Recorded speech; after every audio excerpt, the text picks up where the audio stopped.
You know what? I'd always try to talk to him like, hey, how you doing? He's like, I'm drinking too much. My wife's yelling at me. I'm like, okay, man, like, cut back on your drinking. You know, he had two small kids, and my last trip out, got home on Saturday night. I got a phone call on Sunday morning that he killed himself, and I was like, okay.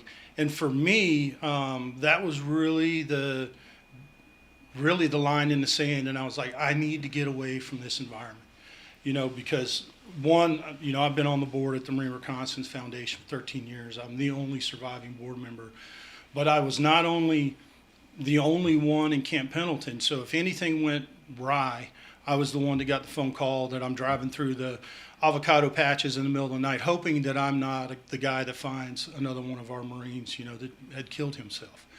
And I made a decision and told my wife, I said, we're moving. We came to Texas.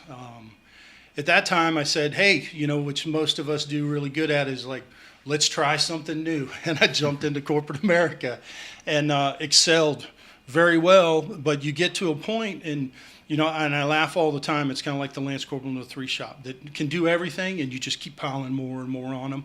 And I had just, we were talking about it earlier, I had just come out of the program, and like I just felt like a new, I had purpose again, and I was like, okay, my clarity was back, my fog was going away, and I could process things much faster. And I was like, I don't need to work like a Lance Corporal anymore. And I gave him an ultimatum, and I was like, hire somebody to help me, or I'm leaving in 45 days. Which my wife was not happy about at that time, and that's why I tell a lot of guys that come through our program, like, you're going to see, it's amazing what we can do in 2 weeks. Like, you're going to see things, you're going to have more clarity, and I say just take a tactical pause for a little while, so like let everything around you kind of like settle down.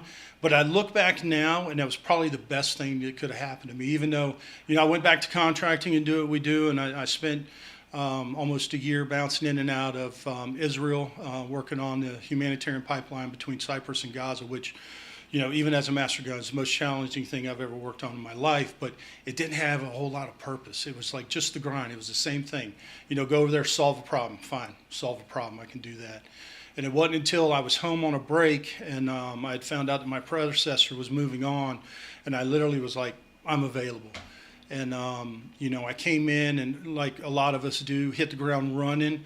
I looked at what they were doing, what worked, what didn't work, and how can we make this better and impact more veterans and first responders. And by the time we're done this month, I've got 2 on deck right now. We've done 35 this year, which is drastically different from what I walked into. But it all came down to like having purpose. Like I love getting up in the morning now, and I think you can resonate with that, yeah.